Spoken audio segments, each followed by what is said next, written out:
Hello दोस्तों, मैं Sunil Sutar, junior account assistant Indian railway, आप सभी का अपने यूट्यूब चैनल एसएस क्लासेज पे स्वागत करता हूं। दोस्तों, आज अपनी 17 फरवरी की सेकंड शिफ्ट का एग्ज़ाम करेंगे एनटीपीसी का। इससे पहले अपने 15-16 फरवरी तक के कंप्लीट शिफ्ट जितनी भी हुई है उनको कर लिया है 28 दिसंबर से 16 फरवरी तक। इसके अलावा दोस्तों, आपको टॉपिक वाइज मैं सीरीज करवा रहा हूँ एनटीपीसी के लिए 2024 के लिए। तो उसके अंदर आपका टॉपिक चल रहा है सिंप्लीफिकेशन, पहला टॉपिक। तो ये क्लासेस आप लगाइए दोस्तों अच्छे से, क्योंकि इसमें टॉपिक टू टॉपिक अपने बात कर रहे हैं और जो सवाल पेपरों में आ रहे हैं, एग्जाम्स में आ रहे हैं, उनको ध्यान में रखते हुए मैं आपको करवा रहा हूँ चीजें, ताकि आपको आने वाले एग्जाम में इनका फायदा मिले। ओके दोस्तों, तो चलिए, इसके अलावा भी मैंने आपको आरपीएफ के जो एग्जाम हुए हैं दोस्तों, इसके आंसर की आ गई है। तो इसके जो पेपर है, इसके पेपर भी चल रहे हैं, काफी करवा रहा हूँ।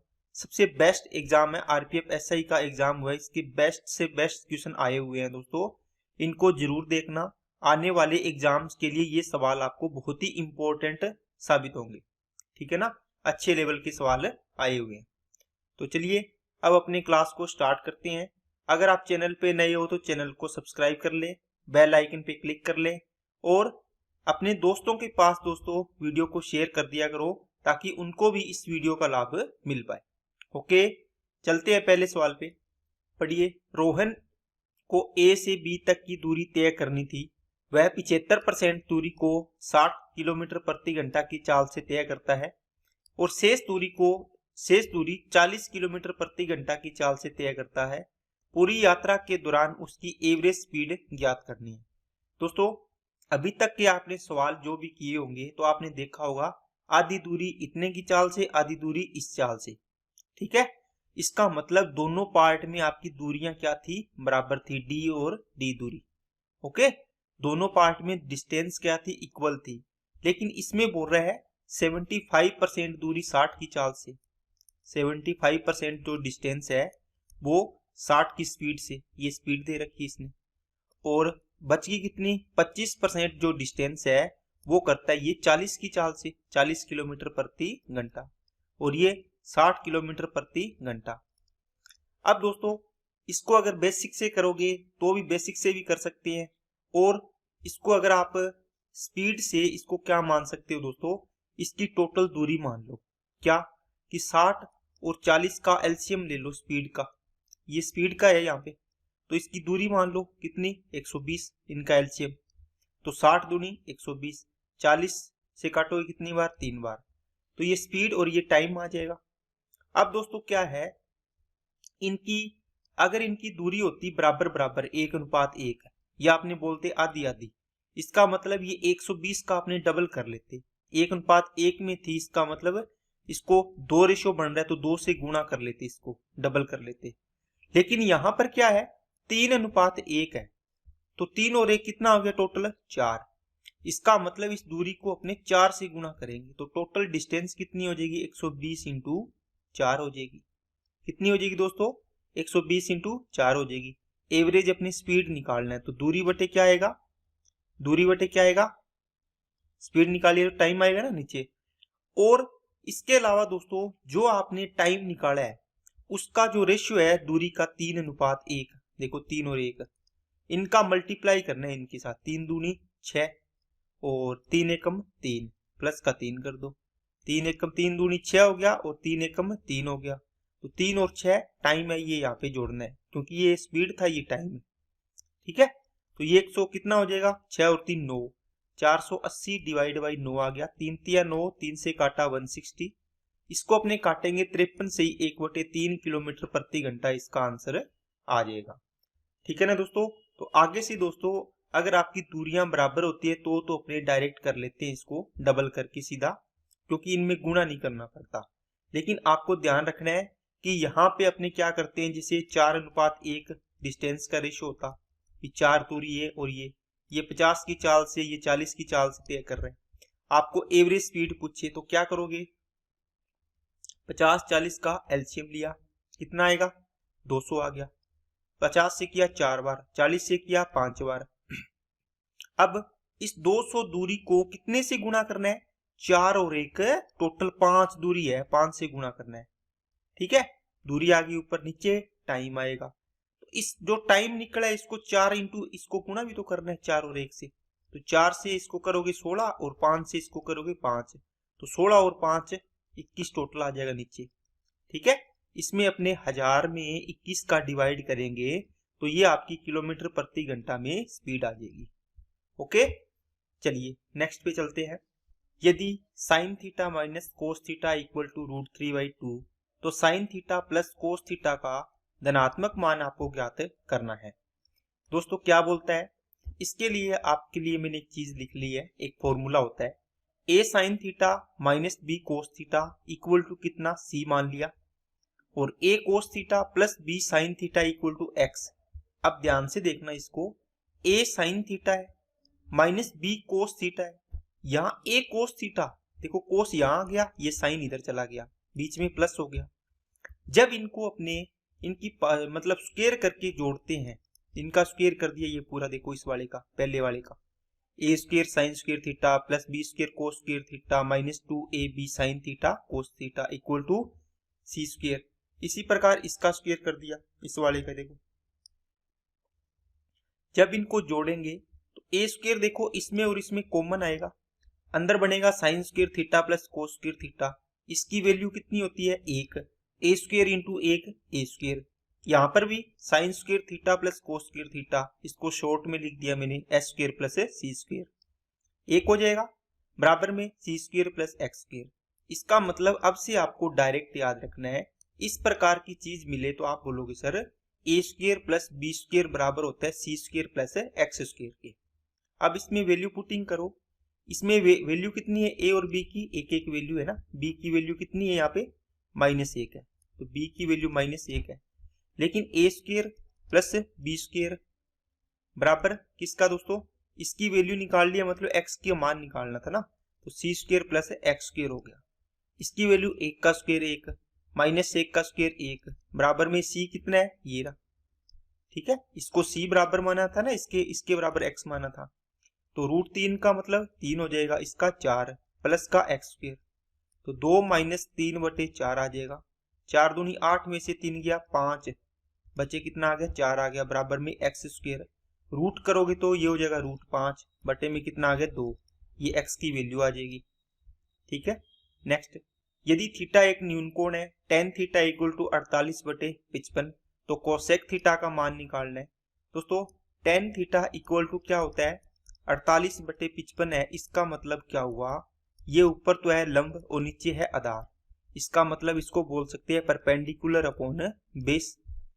अब अगर अपने को निकालना क्या है कोसेक थीटा, इसका मतलब क्या होता है कर्ण बटे होता है लंब। ठीक है, हाइपोटेनस अपॉन होता है परपेंडिकुलर, इसका मतलब जो इसका मान आएगा इसमें नीचे क्या आएगा लंब आएगा। लंब कितना है यहाँ पर देखो 48 है ऊपर वाला, परपेंडिकुलर या लंब। अब इसमें देखो नीचे 55 आ रहा है, ये ऑप्शन नहीं होगा, इसमें नीचे 73 आ रहा है, ये ऑप्शन नहीं होगा। इसका मतलब है जो कोसेक थीटा की अपने वैल्यू निकालेंगे, इसमें वैल्यू कितनी आएगी नीचे 48 आनी चाहिए, आएगी ना, ऊपर वाली अपने देख लेंगे जो भी आएगी, लेकिन नीचे वाली चेक करो पहले, इसमें भी 48 आ रही है और इसमें भी आ रही है। ठीक है, ये क्या है, इसमें यहां आना था कर्ण देखो, लेकिन यहाँ पे कर्ण कितना है, कर्ण तो है नहीं, ये तो आधार है, इसका मतलब ये तो कितना है आधार है, और ये क्या हो गया लंब हो गया, है ना। इसका मतलब ये ऑप्शन तो नहीं होगा, अपना तो आना चाहिए ऊपर, तो कर्ण आना चाहिए, तो ये तो कर्ण हो गया, इसका मतलब ये क्या हो जाएगा अपना लंब हो जाएगा। क्या बात समझ आई क्या सभी को। अगर बाई ऑप्शन करना हो तो आप इसको थोड़ा सा ऐसे देख सकते हैं। ठीक है, नहीं तो दोस्तों 48, 55 और 73 का एक ट्रिपलेट आपको याद कर लेना चाहिए। अगर आपको याद होता है तो अच्छी बात है, नहीं तो आपने ये निकाला था, आपने देखा लंब और आधार आपने दे रखा है, लंब कितना है दोस्तों 48, आधार कितना है 55। आप यहां से कर्ण स्क्वायर बराबर आधार स्क्वायर प्लस लंब स्क्वायर से ये कर्ण या हाइपोटेनस बोलते हैं ये निकाल सकते हैं, इसके बाद यहाँ पर वैल्यू पुट कर सकते हैं। ओके, नेक्स्ट, इसकी वैल्यू 0 के बराबर है, x के मानों में से कौन सा समीकरण का गलत हल है, मतलब x की वैल्यू पुट करने पर ये 0 के बराबर नहीं हो रहा, वो मान देखना है। आपने एक वैल्यू पुट करोगे, 1 की क्यूब 1 माइनस 9 इंटू 1 का स्क्वायर 1, तो 9 एकम 9 प्लस का 26 एकम 26 माइनस का 24 बराबर में 0। देखो इसका मान भी 0 आ रहा है क्या? आप बोलो सर यहाँ से हो गया प्लस का 2 बचेगा और ये माइनस का 8, तो यहाँ से कितना आ गया माइनस का 6, जो कि 0 के बराबर नहीं होता। इसका मतलब ये गलत ऑप्शन है, इसका मान 0 के बराबर नहीं होगा। नेक्स्ट, ए अकेले किसी कार्य को 39 दिन में पूरा कर सकता है, बी अकेले उसी कार्य को 52 दिन में। दोनों ने साथ मिलकर काम स्टार्ट किया, ए बी, ये 39 दिन में, ये 52 दिन में कर सकता है। टोटल वर्क मानो दोस्तों इसका कितना, देखो ये दोनों ही 13 के मल्टीपल है, तो इसको 13 इंटू 3 और ये 13 इंटू 4, 13 तो कॉमन आ गया एलसीएम के लिए। इन दोनों में कुछ कॉमन नहीं है तो इन दोनों को गुणा कर दो।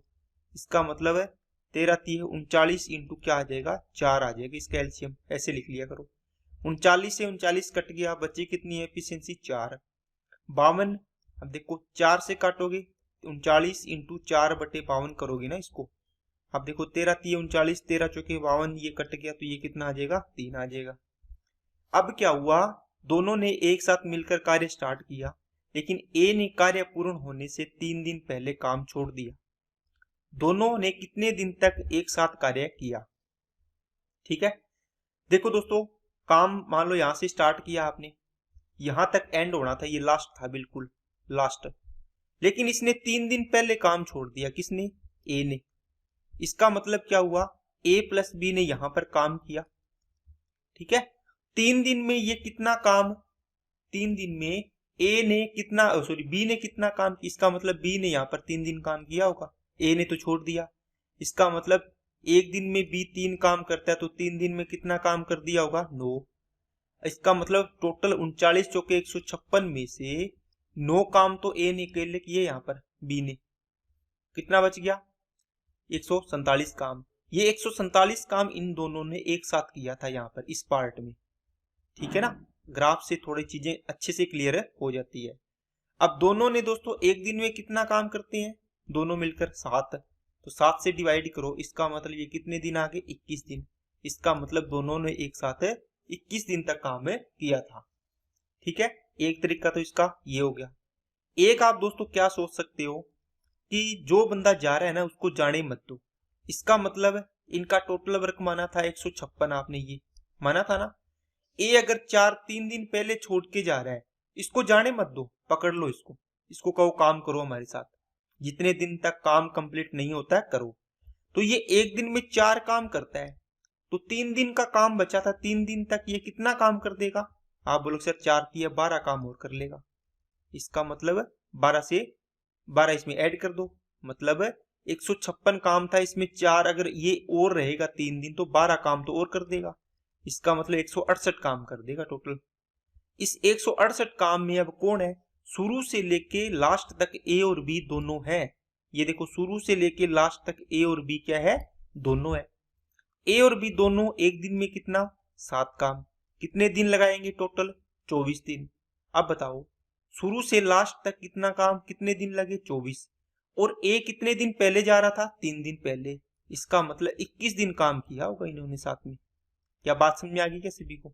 ये ऐसे भी आप निकाल सकते हैं।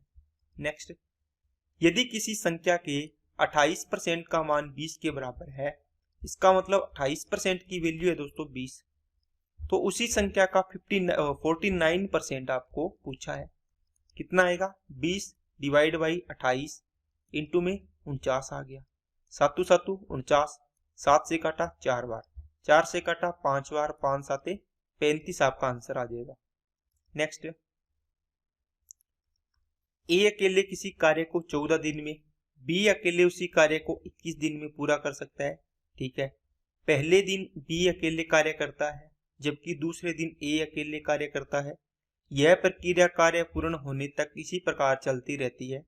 कार्य पूर्ण होने में कुल कितने दिन का समय लगा? देखो ए और बी है, ये 14 दिन में किसी काम को करता है, बी 21 दिन में उसी काम को करता है। टोटल वर्क मान लो इन दोनों का क्या आएगा, 21 चौके 84, या फिर हाँ 84 मान लो, 14 छिक 84 और 21 चौके 84, 42 भी मान सकते थे, कोई बात नहीं। कहता है कि पहले दिन बी अकेले कार्य करता है, ठीक है। दूसरे दिन ए अकेले कार्य करता है, ठीक है। तीसरे दिन फिर बी आएगा, फिर ए, फिर बी, फिर ए। ये प्रक्रिया इसी प्रकार चलती रहती है जब तक काम पूरा नहीं हो जाता। इसका मतलब 2-2 दिन का पेयर बन गया। देखो इसका मतलब है 2 दिन में ये पहले दिन में कितना काम करेगा, 6 काम, सॉरी ये 4 काम करेगा। ये कितना करेगा, 6, फिर ये 4, फिर 6। इसका मतलब एक और एक, ये एक एक दिन कर रहे हैं ना काम, एक एक दिन का काम है। तो टोटल 2 दिन हो गए। 2 दिन में कितना काम कर देंगे ये, आप बोलोगे सर कितना हो जाएगा, 4 और 6 10 काम। आपको देखो कितना करवाना है, 80। इसके नजदीक लेके जाओ, 8 से गुना करो, पूरा पूरा जाएगा नहीं ना, 8 दूनी 16 दिन हो गए, 80 काम हो गया। अब किसकी बारी आएगी, जिसने काम स्टार्ट किया होगा ना वही यहाँ के बाद काम करेगा। तो बी ने स्टार्ट किया था, देखो बी आएगा, तो बी कितना काम करता है, 4 काम। और 4 काम कितने दिन, ये इसकी एफिशिएंसी है, 4 काम पर डे, एक दिन का काम है ये भी पर डे का काम है। इसका मतलब ये एक दिन और ले लेगा, इसका मतलब टोटल 17 दिन लगेंगे 84 काम पूरा होने में। तो आंसर आ जाएगा आपका 17। नेक्स्ट इसको सोल्व करना है दोस्तों। 125 को फिक्स कर लो, इसके आगे अगर भाग है तो इसको गुना में चेंज करोगे तो आगे वाली संख्या को पलट दो, 5 को 1/5, फिर इसके आगे फिर भाग है, 5 को 1/5 कर दो, इनटू ये तो मल्टीप्लाई है, मल्टीप्लाई को मल्टीप्लाई रहने दो। 5 से 5 कट गया, 5 से ये कटा, 25 आ गया। तो आपका आंसर कितना आ गया, 25। नेक्स्ट अच्छा सवाल है दोस्तों। ए बी सी 3 ऐसे धन पूर्णांक है जिनका एवरेज 28 है। A less than equal to B less than equal to C. यदि इनकी माध्यिका a + 16 है तो c का न्यूनतम संभावित मान ज्ञात कीजिए। देखो दोस्तों, तीनों का एवरेज है 28, इसका मतलब a + b + c टोटल कितना हो जाएगा, 84 हो जाएगा। पहली बात ये। दूसरी बात ये बताओ कि इनकी माध्यिका बोला इसने a प्लस कितना है, 16। तो जब आपको माध्यिका निकालनी होती है तो आप क्या करते हो, अगर विषम संख्या में पद है तो बीच वाला हो जाता है ना। अगर सम संख्या में है तो उसमें अपने एक ऐड करके, विषम संख्या में तो क्या करते हैं, एक ऐड करके 2 का डिवाइड करते हैं, तो जो पद आता है वो बीच वाला पद आ जाता है। मतलब बीच का पद अकेला पद आ जाएगा। अगर 4 पद होंगे, देखिए जैसे सम संख्या होगी तो इसमें क्या करेंगे, 4 में 2 का डिवाइड करेंगे, इसका मतलब 2। तो मतलब दूसरा और तीसरा दोनों पदों का एवरेज लेना पड़ता है। तो इसने माध्यिका दे रखी है, तो 3 पद है, एक 3 संख्या है, 1 2 3। इसकी माध्यिका क्या होगी, ये बीच की संख्या है b, ठीक है। और वैसे कितनी दे रखी है, a + 16। इसका मतलब है b की वैल्यू किसके बराबर होगी दोस्तों, a + 16 की। b की वैल्यू किसके बराबर होगी दोस्तों, a + 16 की। क्योंकि अगर इन तीनों से देखें तो माध्यिका आएगी b और इसने दे रखी है a + 16। अब अपने क्या करते हैं, ये b की वैल्यू इसके अंदर पुट करते हैं, करो।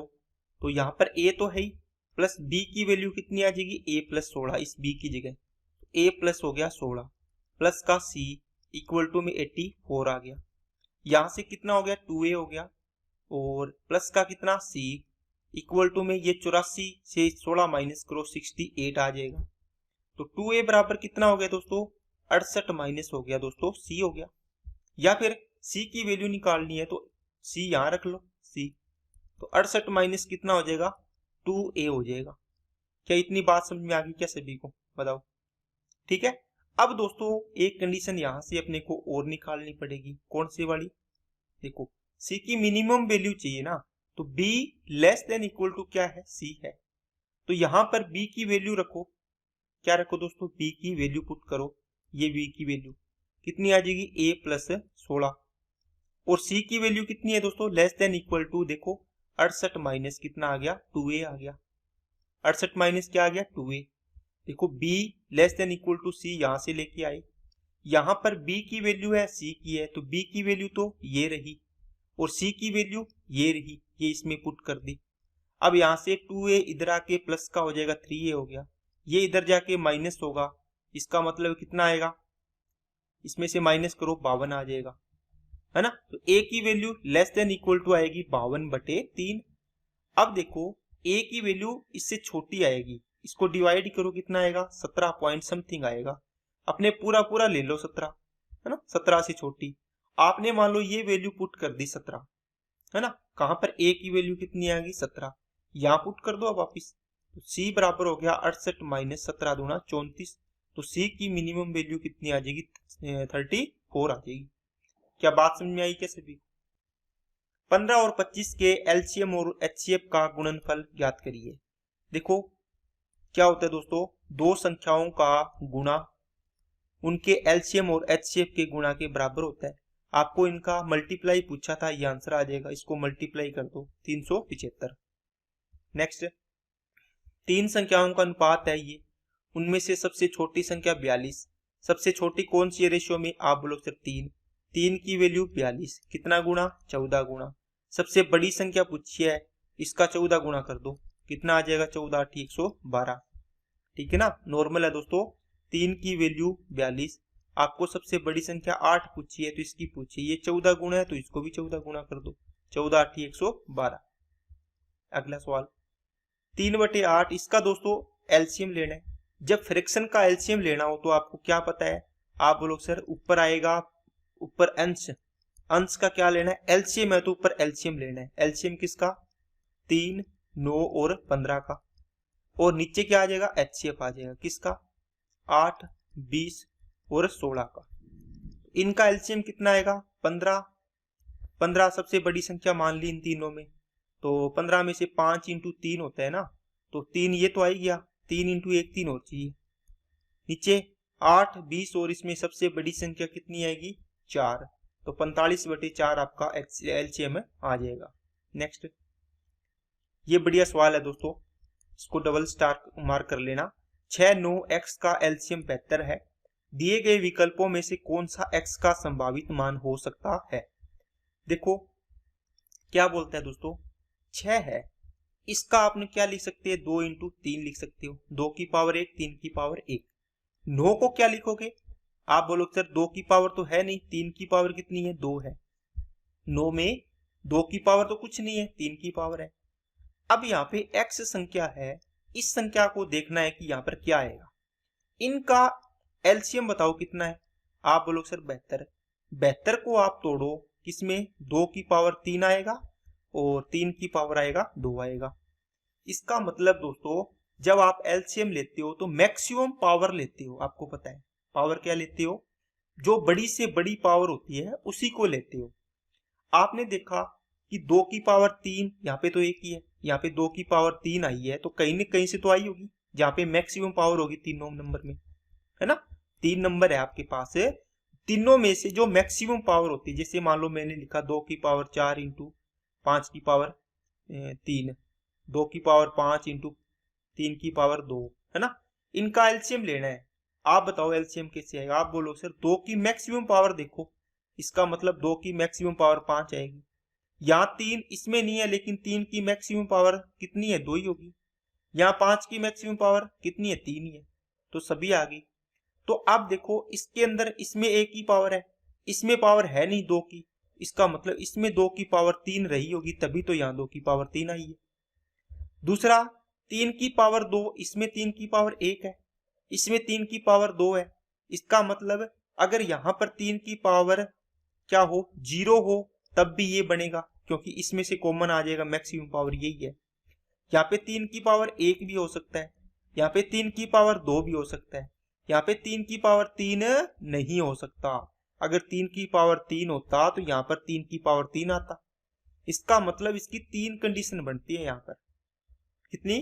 3 कंडीशन। इसका मतलब 2 की पावर 3 इंटू 3 की पावर 0 का मान 1 होता है, मतलब 8 भी हो सकती है x की वैल्यू। और 2 की पावर 3 इंटू 3 की पावर 1 का मतलब 8 या 24 भी हो सकता है नंबर। 2 की पावर 3 इंटू 3 की पावर 2 का मतलब है ये 72 भी हो सकता है नंबर। बात समझ आई क्या? तो आपको ऑप्शन में कौन सा दिया है इन तीनों में से? आपको दिए 24 वाला, तो आपका ऑप्शन हो जाएगा, ये आंसर हो जाएगा। बाकी ये भी x की वैल्यू हो सकती है। कैसे? 6 9 8, इनका एलसीएम कितना आएगा? 72। 6 9, इसके साथ मैंने 24 ले लिया, इनका एलसीएम कितना आएगा? 72। 6 9 72 ले लिया, तो इनका एलसीएम भी कितना आएगा? 72। देख लो जी, चेक करके। ओके, चलिए नेक्स्ट पे। ये सवाल दोस्तों सॉल्व नहीं करना, बस आपको दिमाग लगाना है।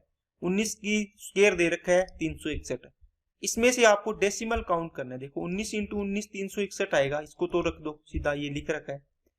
अब देखो यहाँ पे 4 अंक छोड़ के डेसिमल है, यहाँ पे कितने 10, तो ये 10 एक डेसिमल खा जाएगा, 3 अंक छोड़ के डेसिमल रह जाएंगे, तो 1 2 3 यहाँ डेसिमल लग जाएगा, ये आंसर आ जाएगा। ठीक है दोस्तों, अगर आपको इनमें डेसिमल में प्रॉब्लम है कि कैसे लगाना है कैसे नहीं, तो सिंप्लीफिकेशन की क्लास ला रखी है, उसको मैंने बढ़िया तरीके से अच्छे से आराम से सब चीजें बताई है आपको, और डेसिमल को बिना किसी टाइम के डायरेक्ट काउंट करना बताया है, एक एक चीज को वहां से आप कर सकते हैं। नेक्स्ट, इसको सोल्व करना है दोस्तों। 1 - 5 का स्क्वायर 25/6 का स्क्वायर 36, 36 में से 25 गया 11/36। नेक्स्ट, एक समकोणीय समद्विबाहु त्रिभुज का कर्ण 18√3 है, त्रिभुज का क्षेत्रफल ज्ञात करना है। दोस्तों इसका बेसिक बता देता हूं, ताकि आपको कल को ये चीज आए ना आए तो आपको थोड़ा सा पता रहे कि हाँ ये हो सकता है ऐसे, है ना। देखो एक समकोणीय समद्विबाहु त्रिभुज है, इसका मतलब समकोण है। समद्विबाहु का मतलब ये दोनों भुजाएं बराबर होगी, ठीक है, क्योंकि ये तो कर्ण है, सबसे लंबी भुजा होती है। इसका मान दे रखा है 18√3। अब क्या होगा, ये दोनों बराबर है, इसका मतलब ये x है तो ये भी x होगी। अब इसमें लगाओ, आप बोलो सर आधार स्क्वायर प्लस लंब स्क्वायर बराबर में कर्ण स्क्वायर, कर्ण स्क्वायर कितना 18√3 का स्क्वायर हो जाएगा।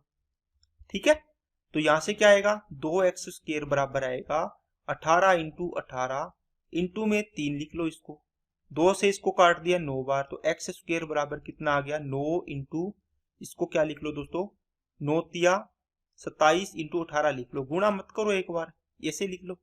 इसका रूट नहीं निकालेंगे, क्यों नहीं निकालेंगे, रूट निकालने को आप निकाल लेना, पूरा पूरा तो नहीं निकलेगा, लेकिन मैं आपको बताता हूं। अब आपको क्या है, इसका क्षेत्रफल निकालना है।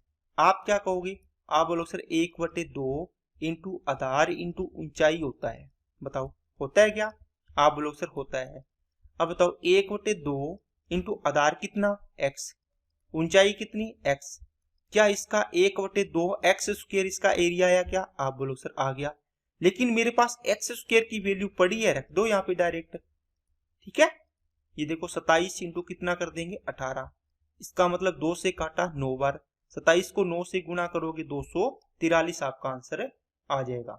अगर दोस्तों आपको बिल्कुल मतलब फॉर्मूला याद नहीं है, तो आप इस प्रकार थोड़ा बहुत जुगाड़ लगा के अच्छे से इसको आराम से कर सकते हो बेसिक से। अब इसका एक डायरेक्ट फॉर्मूला है दोस्तों, क्या, जब आपको कर्ण दिया हो समकोणीय समद्विबाहु त्रिभुज हो, ठीक है, तो इसका फॉर्मूला होता है 1/2 इंटू हाइपोटेनस का स्क्वायर, एरिया निकालने का, किसका एरिया का, 1/4 होता है, तो 1/4 इंटू 18 इंटू 18 इंटू में कितना 3, तो इसको काट दो 9, 2 से काटा 9, 9 में 81, 81 243। ये फॉर्मूला आपको याद रहता है तो इसको याद रख लो डायरेक्ट, नहीं तो आप इस तरीके से इसको निकाल सकते हो। नेक्स्ट, एक धनराशि 10% वार्षिक चक्रवृद्धि ब्याज की दर से 2 वर्ष के लिए निवेशित करने पर मिश्र धन 1815 प्राप्त होता है। आरंभ में निवेशित मूलधन ज्ञात करें। 10% की दर से 2 साल का CI की दर कितनी आएगी दोस्तों, इफेक्टिव रेट से x + y + xy/100 से कितनी आ जाती है 21%। 10% से याद रखा करो 2 साल का 21%। ये हो गया CI, लेकिन आपको अमाउंट दे रखी है, तो अमाउंट कितनी बनेगी 100 ऐड कर दो 121%, 121 की वैल्यू है 1815। आपको चाहिए क्या मूलधन, 100 की वैल्यू चाहिए, 1815 डिवाइड बाई 121 इंटू में कितना आएगा 100, 11 से काटा 11 बार, 11 से करो 1, 11 × 66, 11 × 5 = 55, 11 से करो ये 11 एकम 11, 15 बार जाएगा ना 15, तो ये कितना आ गया 1500 आपका आंसर आ जाएगा। नेक्स्ट, 6 धनात्मक पूर्णांकों का औसत 45 है। अच्छा सवाल है दोस्तों, और इन 6 संख्याओं में से सबसे बड़ी और सबसे छोटी संख्या का अंतर 18 है, तो इन 6 पूर्णांकों में से सबसे छोटे पूर्णांक का न्यूनतम संभावित मान ज्ञात कीजिए। देखो क्या दिया है, जैसे मान लो कोई भी सवाल दिया आपको, कोई 6 पूर्णांक है a + b + c + d + e + f, ठीक है, इस प्रकार मान लो, इसको n1 n2 n3 n4 n5 n6 ऐसे मान लो, है ना जी, कुछ भी मान लो आप। इनका टोटल कितना बनेगा, एवरेज है 45, 6 का एवरेज 45, तो टोटल कितना हो गया 45 इंटू 6 270 हो जाएगा। बात समझ गए क्या। अब दोस्तों आपको क्या दिया था कि सबसे बड़ी संख्या, इनको ऐसे ही मानना है, छोटी फिर उससे बड़ी फिर उससे बड़ी फिर उससे बड़ी फिर उससे बड़ी फिर उससे बड़ी। इसका मतलब सबसे छोटी संख्या a, सबसे बड़ी संख्या f। इनको आरोही क्रम में लिखा है, छोटे से ऊपर की ओर। सबसे बड़ी संख्या f और सबसे छोटी संख्या a, इनका अंतर दे रखा है दोस्तों 18। कितना, 18। अब देखो इन 6 पूर्णांकों में से सबसे छोटे पूर्णांक का न्यूनतम संभावित मान बताना है, मतलब a की वैल्यू बतानी है मिनिमम कितनी हो सकती है। अब दोस्तों यहाँ पे आपको f है, इसकी वैल्यू कितनी हो जाएगी, a प्लस 18 हो जाएगी। कितनी हो जाएगी, a प्लस 18, क्योंकि मैं a इधर ले गया। अब यहाँ पे इसकी वैल्यू पुट करो तो a plus b plus c plus d plus e plus f की वैल्यू होगी a प्लस 18 बराबर में 270 होगी। अब दोस्तों जब भी आपको मिनिमम वैल्यू निकालनी हो किसी की, क्या निकालनी हो, किसी की मिनिमम वैल्यू निकालनी हो, जिसे मान लो तो आपको किसी और की मैक्सिमम वैल्यू रखनी पड़ेगी। मान लो दो चीज है ना, एक ये है और एक ये है। अगर ये आपको मिनिमम करना है तो इसको मैक्सिमम करना पड़ेगा, अगर इसको मैक्सिमम करना है तो इसको मिनिमम करना पड़ेगा। अब देखो सबसे बड़ी संख्या इसमें ये वाली थी ना f, क्योंकि सबसे बड़ी थी, ये छोटी से बढ़ते क्रम में लिखा है, सबसे बड़ी थी। अगर इन संख्याओं को, अपने को a की वैल्यू चाहिए, इसको अलग रख लो। अगर इन संख्याओं को b c d e इनको भी अपने f के बराबर ही कर दें, भी f की वैल्यू के बराबर है, मैक्सिमम ही कर दिए सबको, ठीक है। तो मैक्सिमम कितना कर सकते हैं, f की वैल्यू देखो कितनी की थी, a प्लस 18 है। इसका मतलब इसकी वैल्यू भी a plus 18 a plus 18 a plus 18 a plus 18। Okay, इनको भी पुट कर दो, इनकी वैल्यू भी।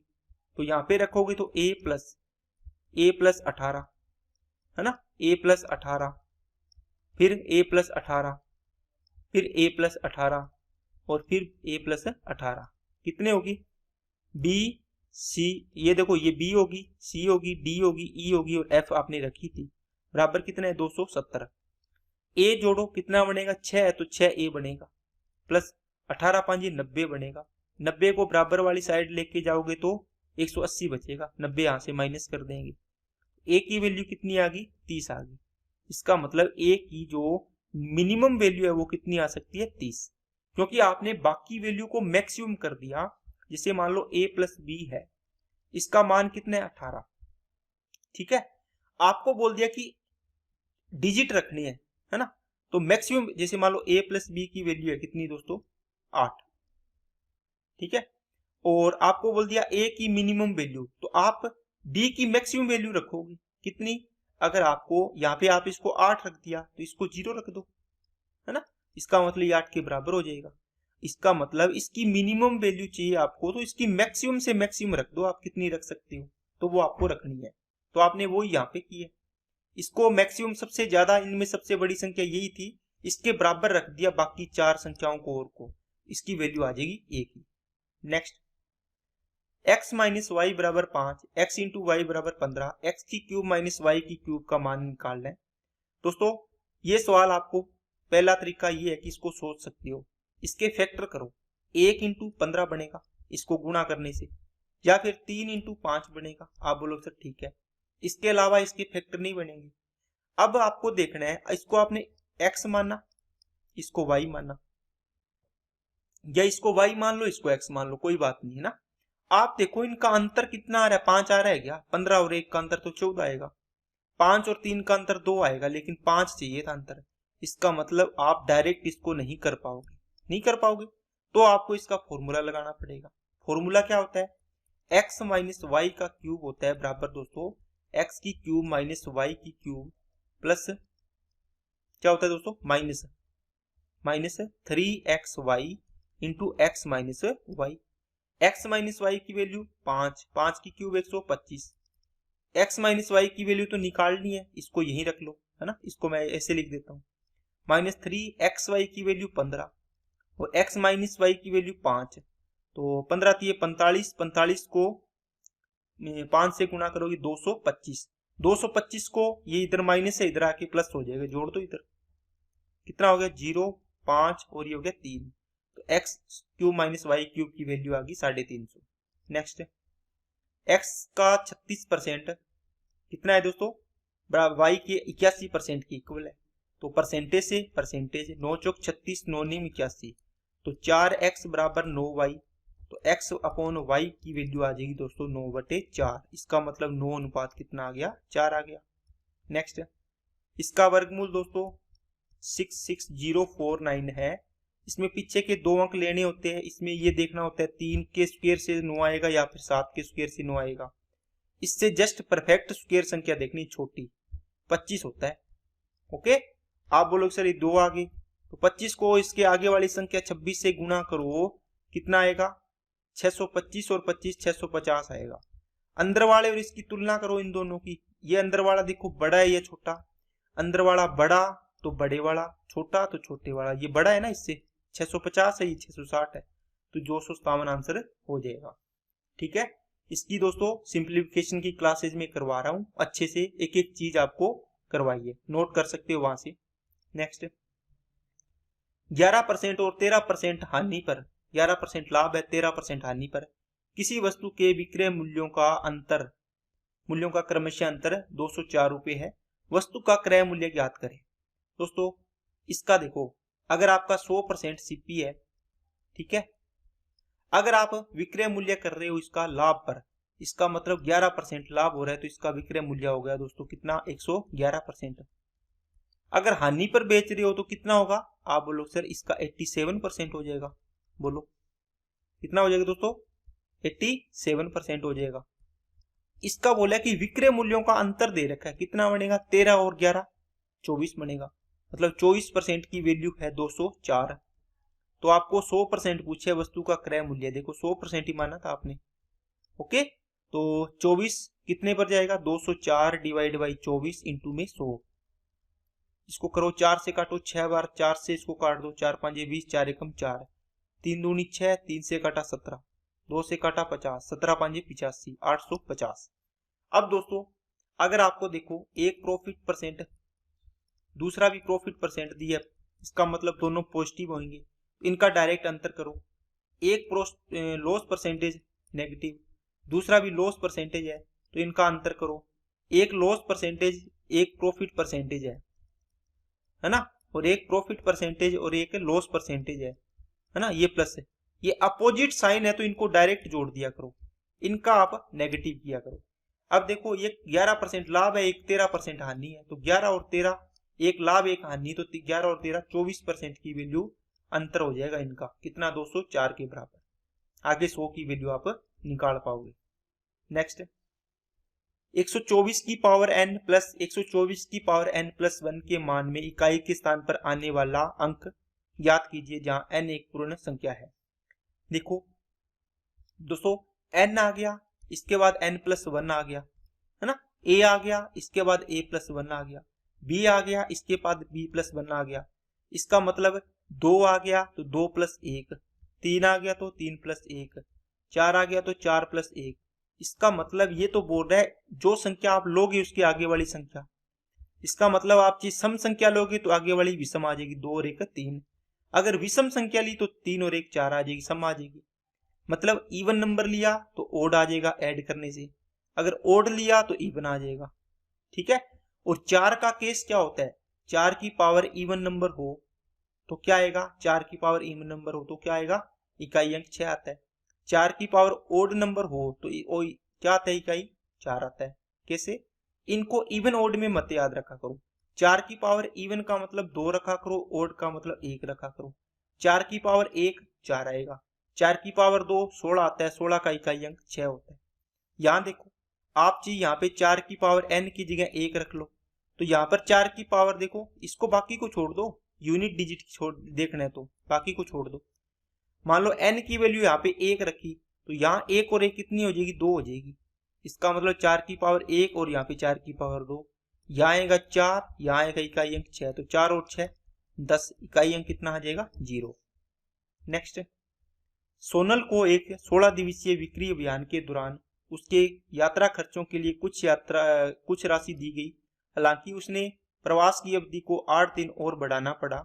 इसके परिणाम स्वरूप उसका औसत दैनिक यात्रा भत्ता 80 रुपये कम हो गया। शुरू में इसके लिए कितना यात्रा भत्ता मंजूर किया गया था? दोस्तों, आपको 16 दिन के लिए भेजा गया विदेश, ठीक है। नौकरी लगने के बाद सरकार ने बोला चलो आप घूम के आओ, चलो घूम के क्या हो, कोई काम भेजा आपको, तो आप चले गए। कितने दिन के लिए गए? 16 दिन के लिए। वहां पर आपको बोला गया कि आपको डेली के x रुपए मिलेंगे, x रुपए प्रतिदिन, पर डे का खर्चा मिलेगा आपको। आप बोले चलो बढ़िया हो गया, ये तो मेरा तो खर्चा भी नहीं लगेगा, ना टिकट का लगना, इसका मतलब फ्री का घूम भी आऊंगा और मेरी ड्यूटी भी हो जाएगी। आपके तो मजे हो गए। आपने देखा कि 16 दिन का मेरे को कितना खर्चा पड़ जाएगा। आप बोलो सर 16 दिन जाऊंगा, एक दिन का खर्चा x रुपये, तो टोटल हो गया 16x, इतना खर्चा मेरे को मिलेगा टोटल। आप बोले ठीक है सर, ये तो मजे ही आ गया, ओके। लेकिन वहां जाके ये हुआ कि आपको किसी कारणवश, किसी काम से गवर्नमेंट ने बोला, सरकार ने, कि आपको वहां पर 8 दिन और रुकना है। आप बोले सर 16 दिन पहले दिए थे, 8 दिन तो टोटल हो गए 24 दिन, है ना। लेकिन सरकार भी तेज है, उसने बोला अब आपको औसत दैनिक यात्रा भत्ता 80 रुपये कम मिलेगा। इसका मतलब जो डेली आपको x रुपये मिल रहे थे उससे आपको 80 रुपये कम मिलेंगे। तो अब कितने मिलेंगे? x माइनस 80 रुपये। इसका मतलब 24 दिन और प्रत्येक दिन का खर्चा x माइनस 80 रुपये मिलेगा। ये दोनों क्या होंगे? बराबर, क्योंकि जितना खर्चा पहले था उतना ही खर्चा अब करना है आपको, खर्चा बराबर ही करना है उन्होंने। इसको काट दो, कितना आ जाएगा? 8 दूनी 16, 8 तिया 24, 2x बराबर हो गया 3x माइनस का 200, कितना हो गया? 40। तो ये इधर आएगा 240, तो x की वैल्यू आ गई दोस्तों कितनी? 240। तो टोटल खर्चा बताना है कितना हुआ था। आप बोलो सर टोटल खर्चा इतना हुआ था पहले 16x, तो 16 इंटू 240 आ जाएगा।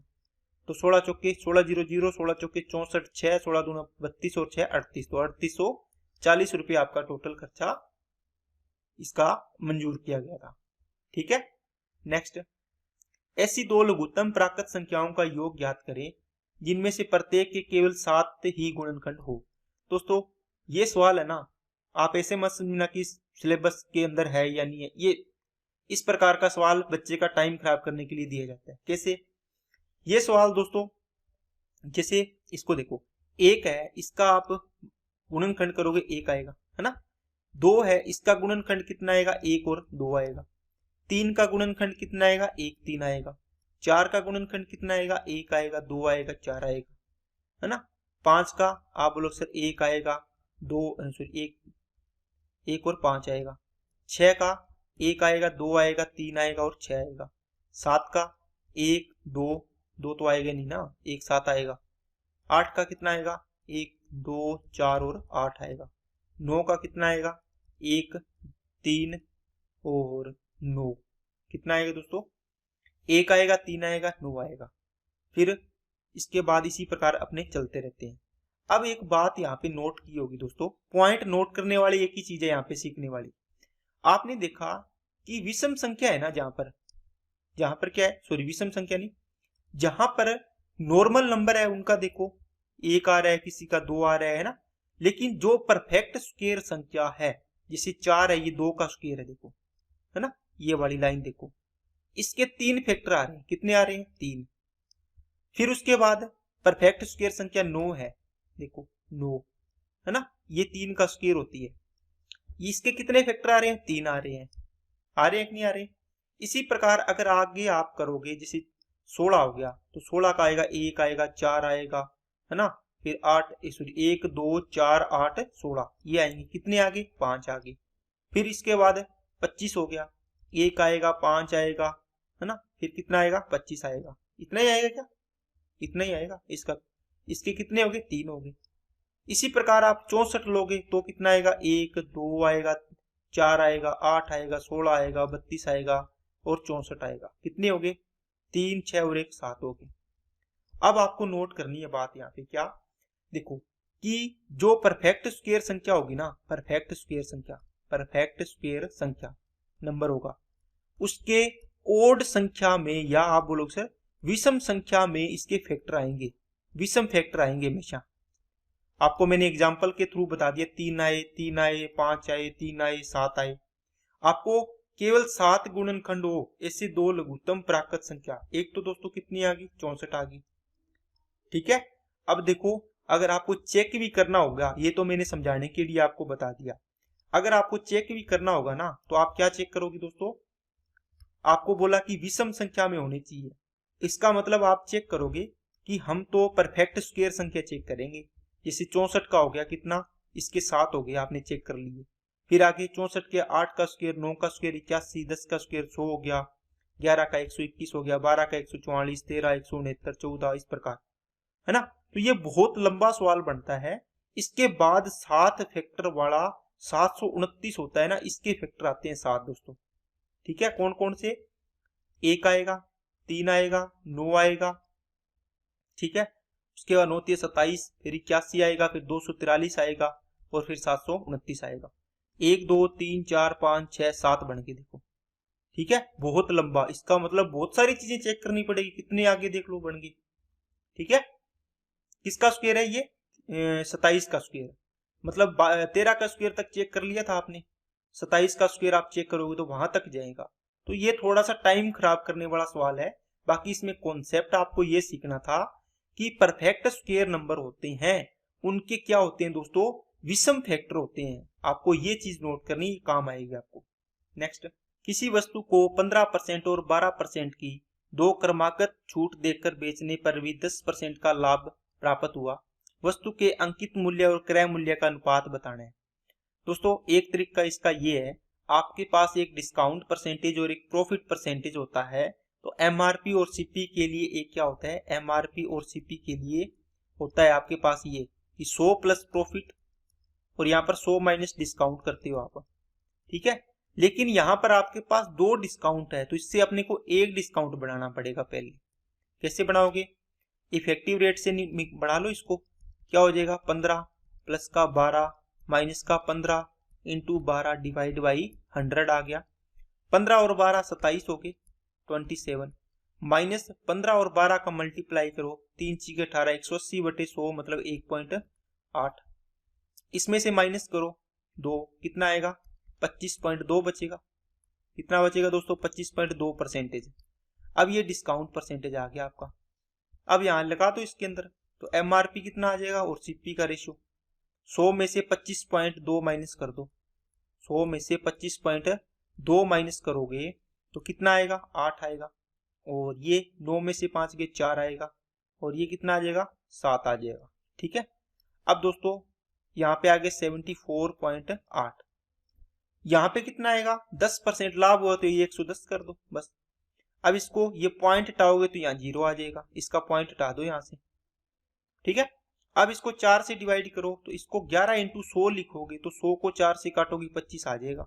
दिमाग में कर लिया करो दोस्तों ये चीजें, 4 एकम 4, 4 8 32, 4 7 28। अब 11 से कट रह गया, 11 एकम 11, 11 एकम 11, 11 7 77, तो यहाँ बच गया 25 अनुपात 17 आ गया आंसर आपका। ठीक है, तो ये इसका तरीका है आपको करने का। नेक्स्ट, अनुष्का ने एक बैग में 4 रबड़, कुछ पेंसिल और कुछ शॉर्पनर रखे हैं। शॉर्पनर की संख्या पेंसिलों की संख्या के 1/4 के बराबर है। यदि इन 3 वस्तुओं की कुल संख्या 49 है तो उसके पास कितनी पेंसिल है। दोस्तों उसके पास रबड़ है, पेंसिल है और शॉर्पनर है। ये बोला है कि 4 रबड़ है, इसने क्वांटिटी दे दी इसकी। इन तीनों की टोटल संख्या 49, इसमें से 4 रबड़ माइनस कर दो, कितने बचे, 45। इसका मतलब ये 45 एक तो पेंसिल होगी और एक शॉर्पनर होगी, क्योंकि इनका रेशियो दिया हुआ है, इनकी तो संख्या दे रखी है, 4 रबड़ है, फिक्स दे रखा है। तो बोला है कि शॉर्पनर की संख्या पेंसिल की संख्या का 1/4, मतलब 1/4। पेंसिल 4 है तो 1/4 मतलब 1 क्या है, शॉर्पनर। टोटल कितने हो गए, 5, 5 की वैल्यू 45, 1 की वैल्यू 9। आपको पूछा है पेंसिल कितनी, 9 चौके 36 पेंसिल आ जाएगी। ठीक है, नेक्स्ट, X% वार्षिक साधारण ब्याज की दर पर निवेश की गई कोई धनराशि 6 वर्ष में 2368, 11 वर्ष में बढ़कर 3008 हो जाती है। X का मान ज्ञात करना है। देखो कोई धनराशि है दोस्तों P रुपए की, ये धनराशि 6 साल में कितनी हो रही है, 6 ईयर में, आप बोलो सर 2300, 68 हो रही है। और यही धनराशि 11 साल में कितनी हो रही है? 11 ईयर में, 11 ईयर में हो रही है दोस्तों 3008। कितनी हो रही है? 3008। अब बताओ यहां से यहां तक 6, ये 11, तो ये कितना बच गया? 5 साल। इसका मतलब 5 साल में कितनी बढ़ी है साधारण ब्याज से? 8 में से 8 गया 0, और 10 में से 6 गया 4, 9 में से 3 गया 6, और ये 2 में से 2 गया 0। 5 साल में 640 रुपये ब्याज मिल रहा है, तो 1 साल में कितने रुपए ब्याज मिलेगा? कितना आएगा? 64 दूना 128, डबल कर दो ना, 2 का गुणा ऊपर 2 का नीचे कर दो सोल्व करने के लिए, तो 128 रुपये आया। 0 कट जाएगी ना इससे, 64 दूना 128 रुपये 1 साल का ब्याज आएगा। तो 6 साल का ब्याज कितना आएगा? 6 इंटू 128 करोगे तो 6 8 48, 4 12 चौके 12 छक्के 72 और 4 76, 768 आया। इसका मतलब है प्रिंसिपल में ये ब्याज जोड़ के ये अमाउंट आई थी, इसमें से ये माइनस कर दो 768, 0 0 23 में से 7 गया 1600। इसका मतलब 1600 रुपये क्या आ गया? आपका मूलधन आ गया। अब आपको रेट निकालनी होती है तो क्या करते हो? 1 साल का, 1 ईयर का एसआई बटे में प्रिंसिपल इंटू में 100%। 1 ईयर का एसआई कितने निकाला है? 128 रुपये, प्रिंसिपल 1600 इंटू में 100%। ठीक है, 2 0 से 2 0 16 8 128, तो 8% आपका आंसर आ जाएगा। नेक्स्ट, यदि एक वर्ग का परिमाप 20 है, क्षेत्रफल दोस्तों 4a बराबर हो गया 20, 4 से काटा 5 बार, a की वैल्यू आ गई 5, 5 का स्क्वायर 25। बिल्कुल लो लेवल का सवाल है ये तो आज की क्लास कंप्लीट होती है दोस्तों। तो अगर आपको वीडियो अच्छी लगे तो लाइक करना, चैनल को सब्सक्राइब नहीं किया तो चैनल को सब्सक्राइब करें, बेल आइकन पे क्लिक कर ले और अपने दोस्तों के पास इसको ज्यादा से ज्यादा शेयर करें। आज की क्लास में इतना ही रखते हैं। Okay, thank you.